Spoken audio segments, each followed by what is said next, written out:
Hello, my taste buds. I'm Chef Michelle Bernstein. SoFlo summers are hot, but I didn't need to tell you that. But here are some ways to cool off. Try one of my cooling desserts that I'm making next on SoFlo Taste.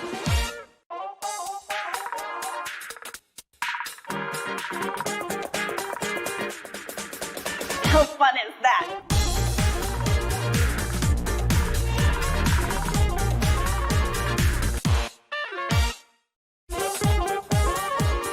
Good morning, taste buds, and welcome to SoFlo Taste here in the Goya kitchen at JA World in Coconut Creek, and welcome to the dog days of summer. For the next few weeks, we'll experience some of the hottest, humidest, swelteringest days of the year. So what do you think of when you feel like a baked potato wrapped in foil? Well, I think of cool, refreshing, energizing desserts. And that's what I'm making for you today. Cool, refreshing, energizing desserts. So let's get cooking. The first dessert I was craving when I thought about this show is a baked Alaska. But not just a regular baked Alaska, a creamsicle baked Alaska. See, I love the creamsicle. I have many fond memories of the creamsicle. Whether it's my first days going out to Disney World and having, I think it was called the Orange Bowl, but I'm not too sure. Anyway, I have very fond memories. And so I have actually never made a baked Alaska with that creamsicle, the two flavors of vanilla and orange sherbet. The vanilla, of course, is ice cream, inside of a baked Alaska. So I thought I'd give it a chance. So what we're doing now is the most important part of the baked Alaska, the meringue. And it's an Italian meringue, which is a soft, fluffy meringue. It kind of looks like marshmallow fluff. So I am here whisking egg whites and sugar, allowing the sugar to melt, and I want this to get to 120 degrees. And I am dangerously close to doing so. So let me just keep whisking until we get there, and then we will begin whisking our Alaska together. All right, so once you get to 120 degrees, which we are just about there, let's talk a little bit about the cake for a baked Alaska. So we always used to make pistachio cake, which is delicious. You can also make a lemon cake if you'd like to, or you can just buy a good old pound cake, which is what I did today. And we're gonna slice that for the base of our ice cream in just a moment. So I'm gonna remove this hot bowl and be really careful. So this is over a bain-marie, and we're gonna pour it right into a standing or stand-up mixer. Let me make sure I get everything out of here.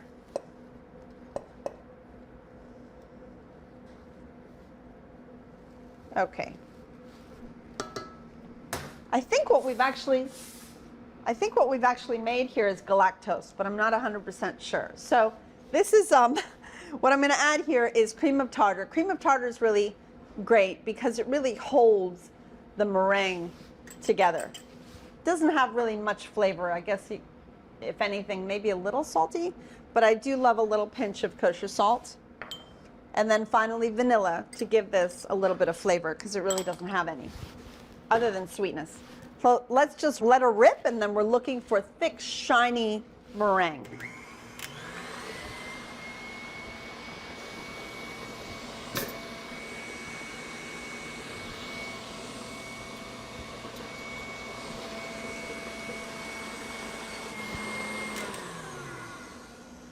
So it's actually coming together, and Aldo, if you want to show everyone how this is transformed into a bright white, thicker batter. Not yet there. So I'm just going to let you know because you won't be able to hear me. So I'm going to turn this back on again, but then I'm going to shape the cake into a perfect little round for the ice cream to sit on, okay?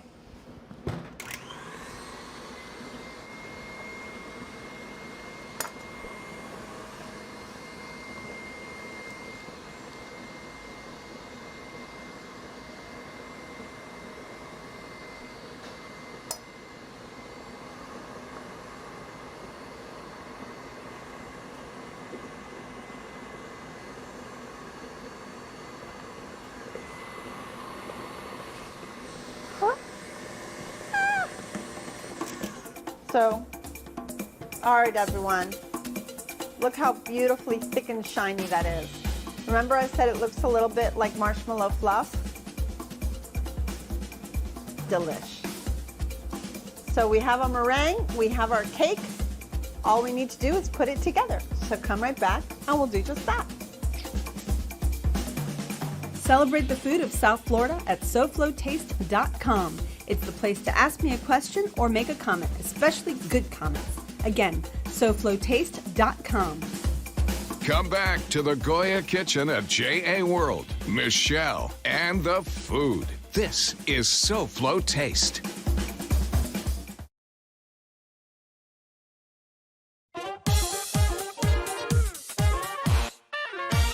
Welcome back to SoFlo Taste and my Dog Day Dessert Show. And why are these days the dog days? Like many questions, the answer comes from above. Sirius the Star, not the satellite radio service, was known by Egyptians as the dog star. And since at this time of the year, it's the brightest star in the sky, this time became known as the dog days. Anyway, that's the story. Let's get back to the food. All right, everyone, it's time to make the baked Alaska. We'll actually put it together because we basically made the hard part. And Amanda, you're gonna bring me a little bit of orange sherbet mixed with vanilla ice cream, right? Thanks, honey. So what we did, well, what Amanda did, I should say, thank you, was fill an ice cream scoop half with orange sherbet and half with vanilla ice cream. Yum. So that is our creamsicle. So what we're gonna do is, and this is up to you, you could put 2 or 1 ball of ice cream on top of a piece of pound cake. Then, obviously, I put our meringue inside of a piping bag with a star tip. You can put as much or as little as you want, but I'm gonna go ahead and start at the bottom and go around and build my way up.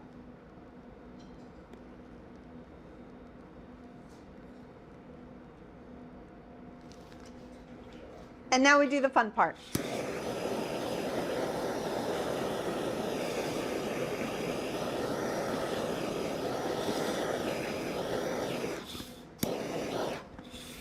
There you have it, baked Alaska. Not too hard, right? We actually did almost the whole thing on the show.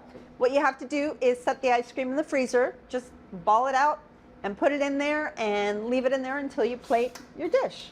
So let's jump into a dessert that a lot of people are fans of.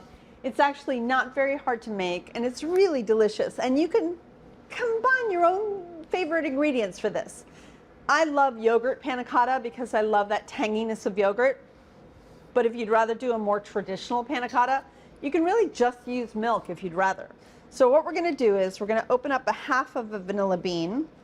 We're gonna cut it in half and scrape as much vanilla as we can get out of it, just like that. It looks like tar in the best of ways. And then we're gonna put that into a pot. Maybe I'll save the other half. So we're gonna use a quarter vanilla bean. This stuff is really expensive. I'm gonna save this and I'm gonna put it into some sugar for the next time. All right, we're gonna warm up some heavy cream.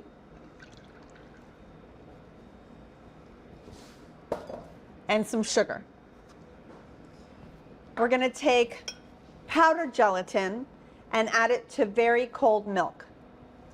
You need a very cold liquid to bloom gelatin, whether it's sheets or powder. And so I would rather use something, I'd rather use something that actually goes into my recipe rather than using a cold glass of water and then having to pour that into all these flavors. So I use cold milk. So let's just stir that a little bit to make sure that this blooms, and let's turn this on and let this start heating through, allowing the sugar to melt and the vanilla to dissolve and really permeate its beautiful flavor into that cream. So it's really funny. It turns a really funky looking texture when it starts blooming, which it already has. And in just a few minutes, what we're gonna do is add this bloomed gelatin inside of the cold milk into our hot cream, thus dissolving and all coming together. So here I have a bowl of Greek yogurt, and this is really gonna be the flavor. So I'll let you know what I'm gonna do. I'm going to let this heat up. Then I'm gonna pour this in once it's hot. and strain everything into the beautiful Greek yogurt. So come right back and hopefully everything will come out just nice because we have a ton of desserts for chillin'. Come right back.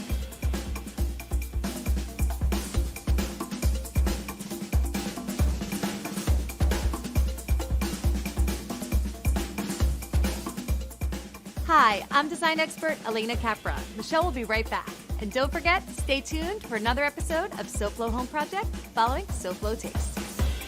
To get a taste of what we made on today's show, go to SoFloShows.com. Come right back.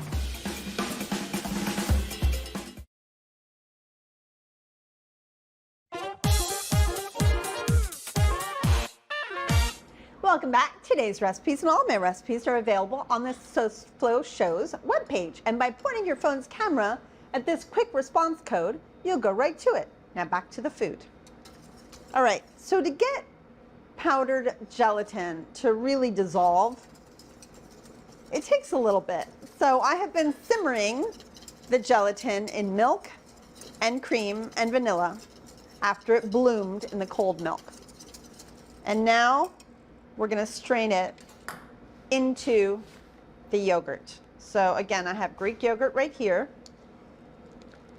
And this will pick up not only vanilla, but maybe some little pieces. Actually, not really. Good. All my gelatin dissolved. That's a great thing. All right. Once this is all here, you're going to whisk this and allow it to completely come together and allow it to be smooth. And then you'll pour it into little jars and it sets in the fridge. I wouldn't cover it. I would just let it set and let it congeal. And then you have this gorgeous panna cotta. And what I like to do is you can either buy or make some poached peaches and add a peach to each panna cotta. And these are fun little jars. You can get mason jars and serve this summery panna cotta to everybody. Take a little bit of that poaching liquid, pour a little bit over it, and it makes for the most delicious, light, and refreshing dessert. And that yogurt just gives it the most perfect little tang. All right, so that is our panna cotta. Let's jump right into our last one, which I find to be the most refreshing of all. I love Granita or Granita. It's kind of like a shaved ice. And you know, right now there are so many great fruits that you can use, but pineapples happen to have gotten my eye these days because they're just glorious and they have so much flavor right now. So I'm gonna go ahead and make a pineapple granita. Granite is the French way to say it. Granita is the Italian way to say it. I don't know what the American way is to say it. I guess it's just shaved ice. I don't really know. So what we're gonna do is, because you know, for me, it's never just enough to just do the pineapple or anything else, I have decided to give it a lovely mint flavor. So we made a mint simple syrup. Now, all granitas need a little simple syrup because the sugar helps it set and come together. So this is mint with equal amounts of water and sugar, cooked slowly until the sugar dissolves and it becomes a nice thick syrup. So rather than just plain old simple syrup, I thought how delicious it would be to make it a little minty. If mint's not your thing, then you can do, and if you love herbs, you can do basil. And if you don't love herbs, but you love ginger, a ginger simple syrup with pineapple would be really delicious as well. A little bit of fresh water. Not only does it help get that blender moving, but the pineapple needs a little bit to thin it out because if not, it's just too thick. Let's go ahead and blend until smooth.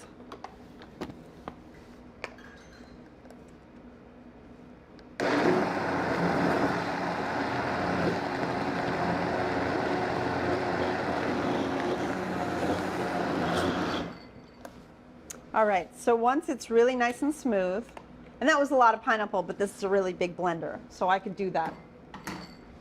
Go ahead and strain it.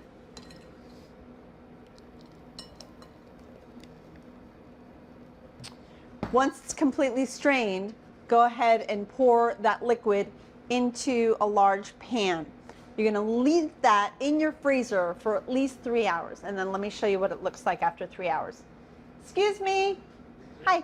Can I have the pineapple that's only been in there for a couple hours, please?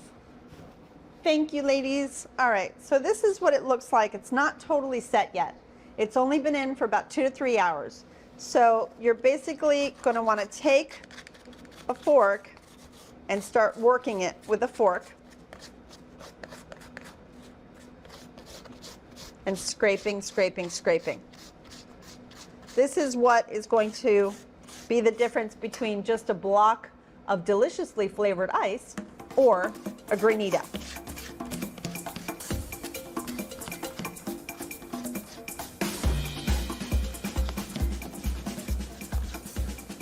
And when you come back, let's see what it looks like. So I have one that we did this to about an hour and a half ago. So we'll see how that's set, and I'll show you how I finish it. Come right back.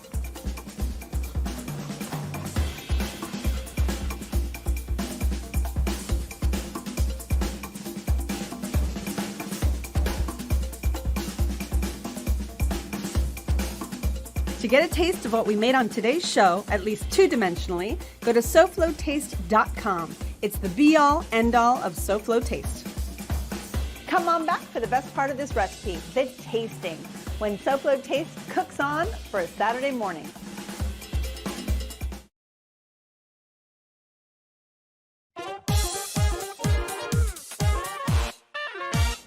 Welcome back to SoFlo Taste and our refreshingly cooling desserts.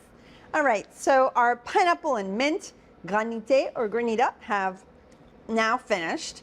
It has frozen enough time, and of course we scraped it with a fork so that it's all broken apart and delicious.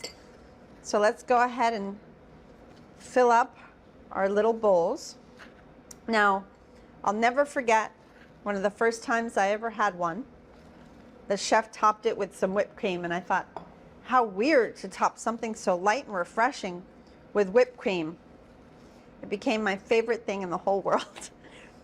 It's crazy, the icy, delicious freshness and sweetness of the fruit with light, fluffy, delicately sweetened whipped cream just did it for me. So that's how I'm gonna do it today. Thank you, Missy, for that idea. All right, let's give it a little whirl. Okay, bye.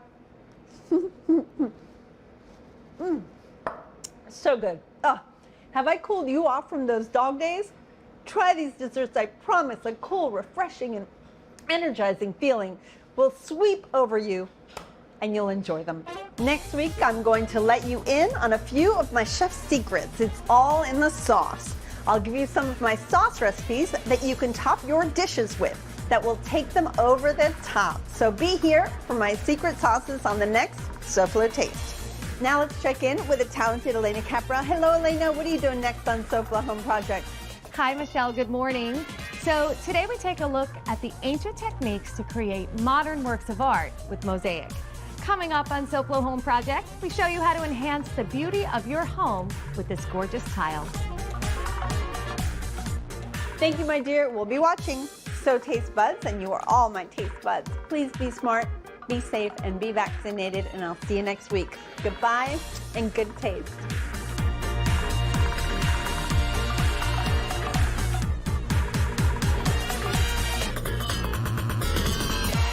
You cool?